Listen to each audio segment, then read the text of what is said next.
इस वक्त की बड़ी खबर आपको बता दें, यूपी के जनपद बहराइच से 10 सितंबर 2025 को श्रावस्ती किसान सहकारी चीनी मिल नानपारा की वार्षिक सामान्य निकाय बैठक में किसानों ने जमकर विरोध किया। किसानों का आरोप था कि बैठक की सूचना सभी को नहीं दी गई, गन्ना भुगतान समय से नहीं हो रहा और तौल व्यवस्था में पारदर्शिता की कमी है। किसानों ने ऐलान किया, हम नानपारा चीनी मिल को गन्ना नहीं देंगे, केवल एरा चीनी मिल को ही सप्लाई करेंगे। उन्होंने यह भी बताया कि मिल प्रबंधन के अधिकारी 150-200 रुपया प्रति ट्राली उतरवाई के नाम पर वसूली करते हैं। इस पर जिला गन्ना अधिकारी ने चेतावनी दी कि कोई किसान पैसा न दे और शिकायत मिलने पर सख्त कार्रवाई होगी।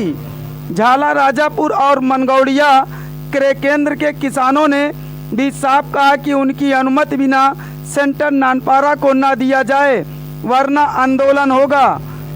बैठक में मौजूद किसान राजेंद्र मौर्य, पूर्व प्रधान झाला, विनोद मदेसिया, राजेश मदेसिया, संजय मदेसिया, रामराज, कोमल प्रसाद, राम मिलन विश्वकर्मा, प्रधान राजापुर, मंजीत सिंह, ब्रजेश कुमार राय, श्री नारायण राय, शीतला प्रसाद, मुन्नी लाल समेत सैकड़ों किसान शामिल रहे।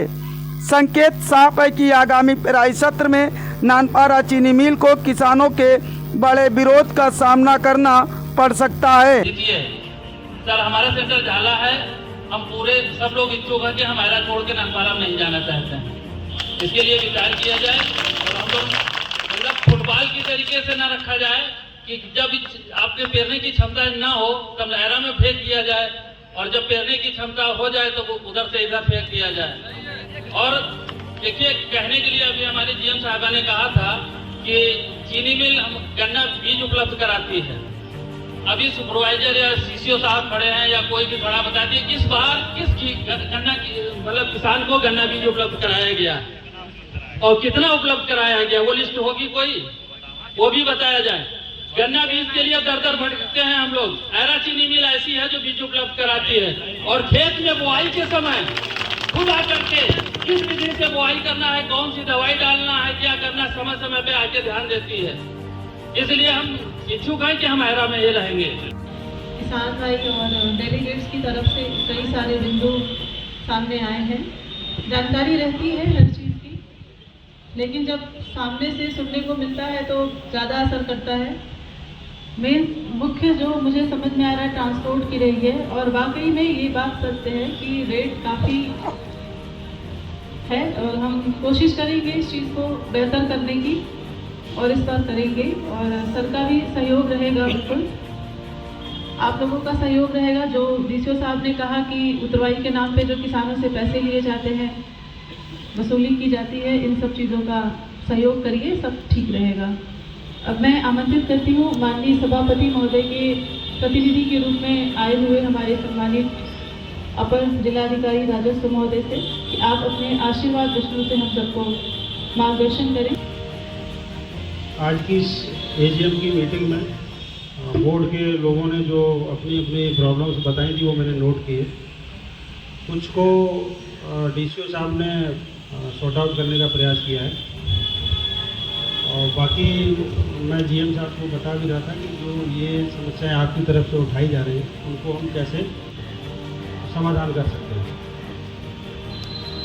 आपके द्वारा बताया गया था कि सेंटर में जो प्रॉब्लम्स हैं उनका निस्तारण होना चाहिए, तो प्रॉब्लम्स वाइज अगर आप लिख के देंगे जीएम साहब को तो उसका हम लोग निस्तारण कराएंगे। अधिकारी आदरणीय उपाध्याय जी, ज्येष्ठ गन्ना निरीक्षक महोदय और यहाँ उपस्थित हमारे सभी सहयोगी संचालकगण और यहाँ उपस्थित हमारे इस मिल परिक्षेत्र के गन्ना डेलीगेट एवं आदरणीय किसान भाइयों, मैं देख रहा हूं उसमें किसान भी काफी। मैं कुछ विषय पर केवल ध्यान आकर्षित करना चाहता हूं। देखिए, सीजन प्रारंभ होने वाला तो क्रय के पर भी विचार कर लेना चाहिए अधिकारियों को। ट्रांसपोर्ट में बहुत दिक्कत आती है, लिफ्टिंग में बहुत दिक्कत आती है। इसलिए ढुलाई का ठेका उन्हीं को दिया जाए जिनके पास संसाधन हो। इसके लिए अगर आवश्यकता पड़ती है, इतना बिलो कर दिया गया है रेट, जिसके कारण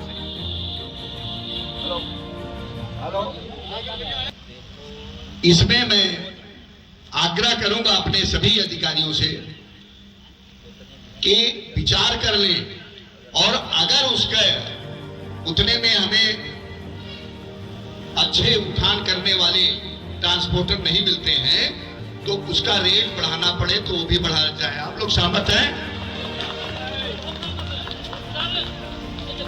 इतनी बड़ी समस्या है कि अगर फोन करो सीसीओ साहब खड़े सामने, देखिए सामने इधर सीसीओ साहब इधर देखिएगा, जब फोन करिए तो आप कहते हैं अच्छा ठेकेदार के पास व्यवस्था देख रहे हैं, दोबारा ना फोन आप उठाते हैं ना ठेकेदार उठाता है। और ठीक भैया, वही बात हो रही है।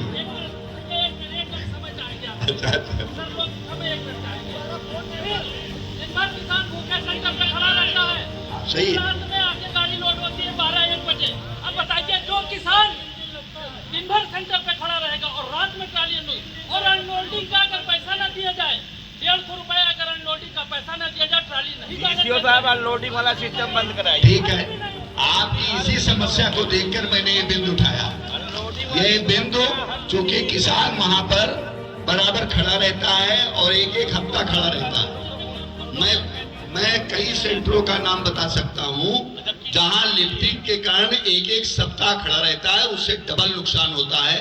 गन्ना सूखता है, चीनी मिल के रिकवरी कम होती है, किसान का वजन कम होता है। इसलिए दोनों के हित में है कि वही ट्रांसपोर्ट को दिया जाए जिसके पास संसाधन हो, और आवश्यकता है तो मैं अपर जिलाधिकारी महोदय से, उप जिलाधिकारी से महोदय से कहूंगा कि माननीय जिला अधिकारी महोदय तक हम लोग की आवाज पहुंचा देंगे कि अगर आवश्यकता हो तो उसको बढ़ा दिया जाए। सभी किसान और हमारे डेलीगेट और संचालक सब सहमत हैं इस पर। फिर दूसरा हमारा विषय है कि इधर हमारे सीएम साहब ध्यान देंगे। मैंने जो है ये देखा है कि अगली संचालक बैठक हुई थी, 1 साल बोर्ड का गठन हुए हो गया, लेकिन अभी तक संचालक गण ये नहीं जानते और न चेहरा जानते हैं कि यहाँ का चीफ इंजीनियर कौन है और चीफ केमिस्ट कौन है, और ये लोग बैठक में आना भी गवारा नहीं करते हैं। ये सीधे सीधे बोर्ड का अपमान है। आइंदा इस बात को आप लोग ध्यान रखेंगे, वरना अगली बैठक पे हम आपके विरुद्ध निंदा प्रस्ताव करेंगे। निंदा प्रस्ताव नहीं, रिकवरी डाउन होगी तो समझा? काटा जाएगा सरकार से। बैठकों में आपको आना चाहिए। फिर एक और आग्रह करेंगे अपने मिल अधिकारियों से कि समन्वय एवं पारदर्शिता, संचालक मंडल से समन्वय और पारदर्शिता। अब मैं बहुत डिटेल में नहीं जाना चाहता, इस पर भी ध्यान देने की आवश्यकता है। संचालक बैठक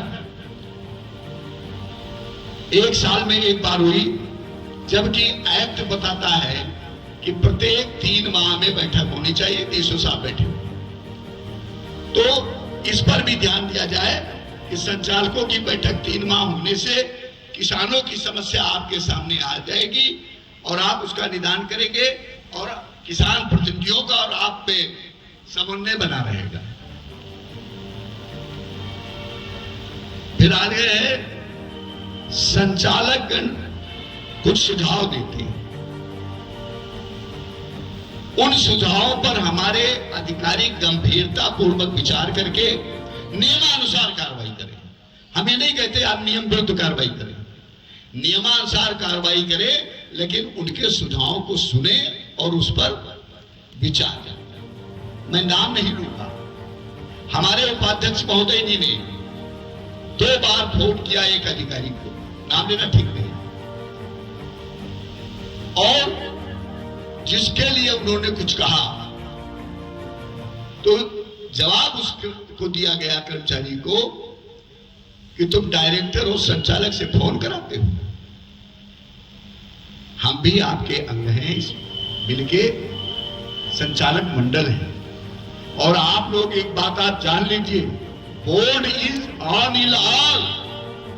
विदाउट बोर्ड आप एक भी चीज पास नहीं करा पाएंगे, चाहे मिल हित में हो या मिल विरुद्ध में हो। डीसीओ साहब बताओ। जिलाधिकारी महोदय नहीं लग जाइए।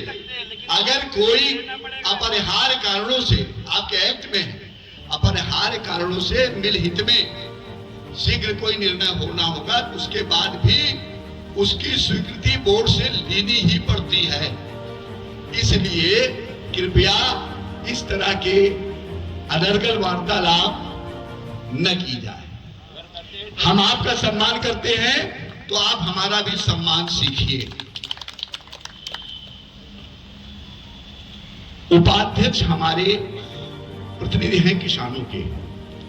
इस मिल का जितना किसान है, किसान प्रतिनिधि के रूप में उपाध्यक्ष होता है, शासन के प्रतिनिधि के रूप में, चूंकि दोनों का शेयर इस चीनी मिल में है, उसके जिलाधिकारी होते हैं। चूंकि शासन का शेयर ज्यादा है, इसलिए अध्यक्ष जिलाधिकारी महोदय। किसानों का शेयर कम है, इसलिए हमें उपाध्यक्ष पद मिला है। लेकिन ये मिल चलती है किसानों से, तो इसलिए उपाध्यक्ष की संज्ञान में बिना लाए हुए किसी तरह का निर्णय न लिया जाए। जो भी फाइलें वो उपाध्यक्ष के सम्मान में होनी चाहिए। इससे पहले होता रहा है। तो कृपया मैं एक ही बात कहना चाहता हूं, हम एक दूसरे के पूरक हैं। मिल हमारी मां है। मिल अच्छी चलती रहेगी तभी हमारा उत्पाद जो है मिल तक जाएगा। तो इसलिए हम भी आपका सहयोग करें, आप भी हमें सहयोग करिए। मैं आज के, चूंकि ये पहली बैठक है एजीएम की, ज्यादा कुछ नहीं कहूंगा, लेकिन डीसीओ साहब से पुनः एक बात कहूंगा कि जहां पर लिफ्टिंग में दिक्कत आती है उस पर आप विचार कर लीजिए। आपके उस विचार के साथ हमारा पूरा मंडल, आप लोग चाहते हैं ना, चाहते हैं, हाथ उठाइए कितने लोग चाहते हैं। डीसीओ साहब, उस पर आप विचार कर लीजिए। स्थान बदलना है तो स्थान बदल दीजिए, लेकिन लिफ्टिंग में कोई दिक्कत न हो, किसान हमारा खड़ा न रहे, हम ये चाहते हैं। और पुनः एक बार धन्यवाद देंगे, एक तरफ ध्यान आकर्षित कराते हुए व्यवस्था के प्रति। व्यवस्थापकों ने बड़ी अच्छी व्यवस्था, अभी आप लोग बोलिएगा, व्यवस्थापकों ने बड़ी अच्छी व्यवस्था की, लेकिन गर्मी का ध्यान नहीं दिया। गर्मी का, इसमें पंखे कुछ लटक गए होते तो हमारे किसान और डेलीगेट भी इतनी गर्मी में परेशान नहीं होते। इसका